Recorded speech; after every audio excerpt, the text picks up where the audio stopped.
Um, the first thing I want to cover is, well, effectively, what our view of health is. So, where do we stand with this, Gary?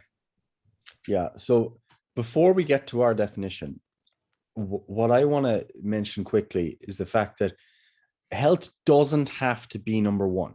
Okay. It doesn't have to be your first priority. There's very valid cases for not prioritizing your health. Okay. And I put that out there as someone who is obsessed with all things health. My whole life is effectively is surrounded by things that are related to health, whether it be my medical studies, triage, our work, my own personal exercise and nutrition. Clearly, I care about it a lot. But someone throws a grenade into the kitchen while me and my family are having dinner, I'm going to dive on that shit and be blown to a million pieces of skinny gas all over the kitchen. Okay. Because clearly there's things that are more important. Okay. If we're on the London Underground at the weekend and there's a suicide bomber standing next to Paddy and he's about to get blown up, he's probably going to do it first, but I'm going to hug him or her. Okay? Pooh! And get absolutely blown to pieces all over the London. Obliterated. Okay. So clearly there's things that are more important than health, whether that be, your own personal idea of honor or sacrifice, or maybe you're a very religious person who would, absolutely be burned at the stake before denying your God or something along those lines. Those types of things can absolutely be put ahead of your health. A more simple kind of normal example without having to picture yourself being blown up might be, if a family member became sick and you had to take on the responsibility of caregiving, for example, and that you knew that was going to be a trade-off in health because you mightn't have time to train and you're not going to sleep well, you have to be looking after them. You're willing to accept that trade-off because health for you or feeling good every day is not necessarily more of a priority than looking after those that you love. Obviously, parents know this. Okay, they make massive sacrifices to their own health for the purpose of their children. So clearly, it's not just about taking health and making your whole life about your own health, because that can sometimes have the opposite effect long term. If you've become too selfish long term, too self-centered, you might miss out on some things that are protective later in life. So that's just the first thing. I'm sure you agree. Mm-hmm. Yep. So with regards to how we think about health, clearly we've made a lot of this fairly explicit so far.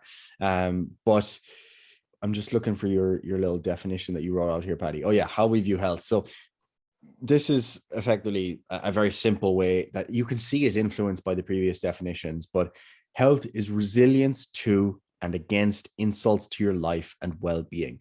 I love that because the resilience element, it goes back to the previous definition from Huber and colleagues, which was the ability to adapt and self-manage.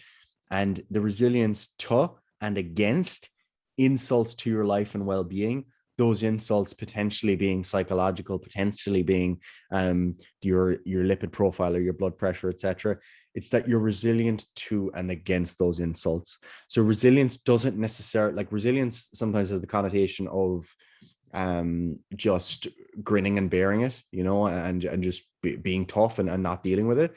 But being resilient to a health insult might also be, right, I'm going to get myself to the hospital. I'm going to get this wound dressed. I'm going to get this fracture, set in place and casted. And now I'm good. I'm resilient. I'm ready to go again. It's not about you never getting any sort of illness or any sort of injury. It's that you're resilient to it.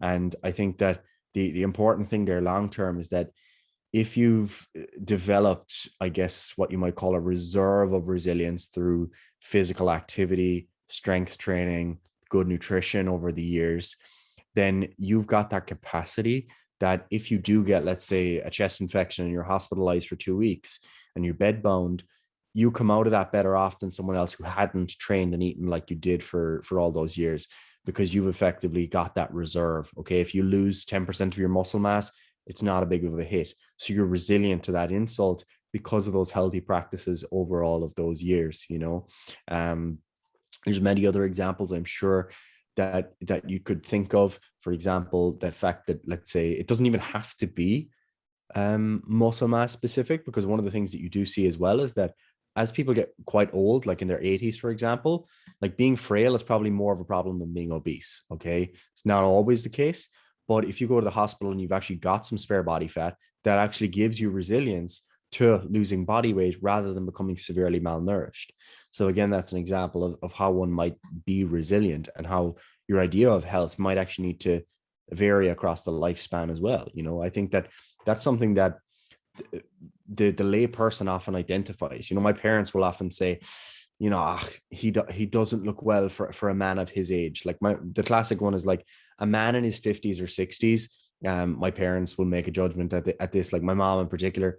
If a man in his 50s or 60s is like real frail and gaunt, that doesn't have the same positive connotation as someone who's maybe in their 20s or 30s and real lean. Okay, it's kind of a bit different, and that's partially true from a health perspective, because that person's pushing into that stage of their life where they're already naturally losing muscle mass. If they had a bit of extra body fat, it might actually be beneficial for them because they have the potential to lose weight as they age. So, you know, my mom might say, oh, you know, it'd be nice if he had a fuller face now and, you know, a bit of strength to him.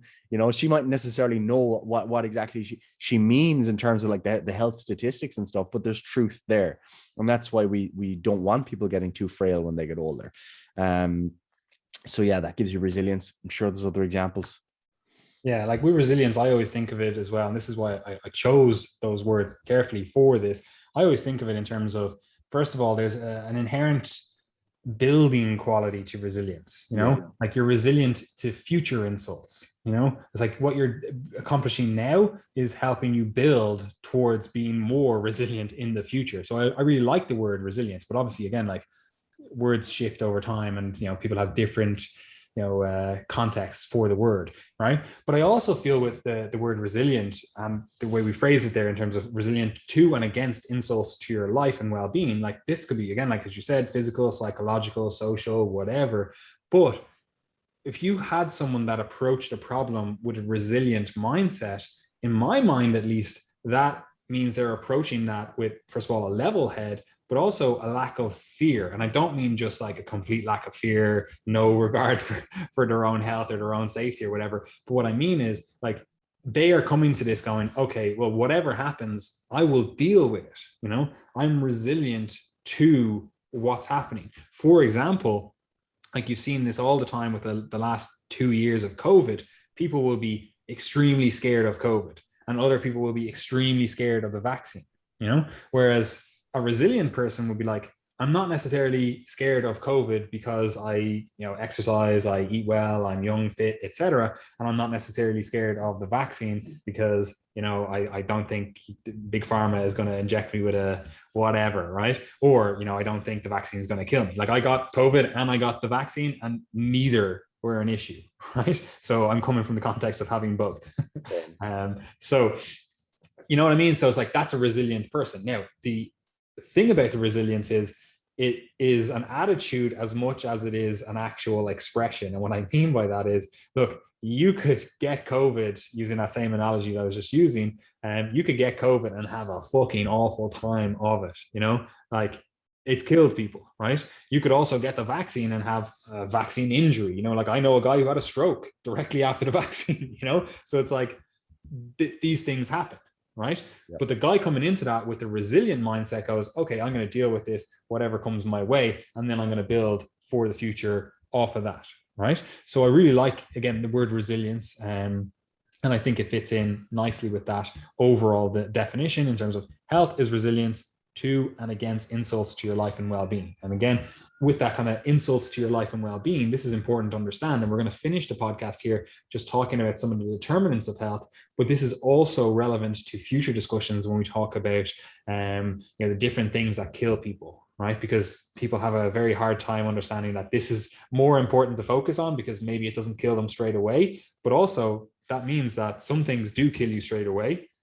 For example, as we discussed, you know, a couple of episodes ago, I believe, for death statistics in your 20s and 30s, one of the highest things that can kill you is like interpersonal violence, right? So if you're going to be resilient to and against insults to your life, we're not just looking at diseases. We're not just looking at this, virus that's in the air or the water or whatever. We're going, okay, well, other humans could kill you, right? Or cars could kill you, right? So how do we deal with that? How do you become more resilient to that? How do you protect yourself from that in the future? So it kind of is nicely all encompassing. Now, obviously, look, I'm an idiot. Gary's an idiot. I just came up with this definition. I think it fits nicely. Gary likes it, but I'm sure someone out there could pick that apart and be like, no, this is, yeah, look, you've missed this, blah, blah, blah, right? But that's not the point of it. We have to actually deal with clients. We have to deal with people in front of us. And when we talk about these kind of three pillars that we often talk about with all this health and fitness stuff, we've got health, we've got performance, we've got body composition, right? So if this is one of the three pillars here that I'm talking about with clients, every time I talk to a client, pretty much, like, we have to have some sort of working definition for that allows us to look at what we're doing and how we should go about achieving the overall goals, right? Do you have anything to add on to that, Gary? No, that's all good.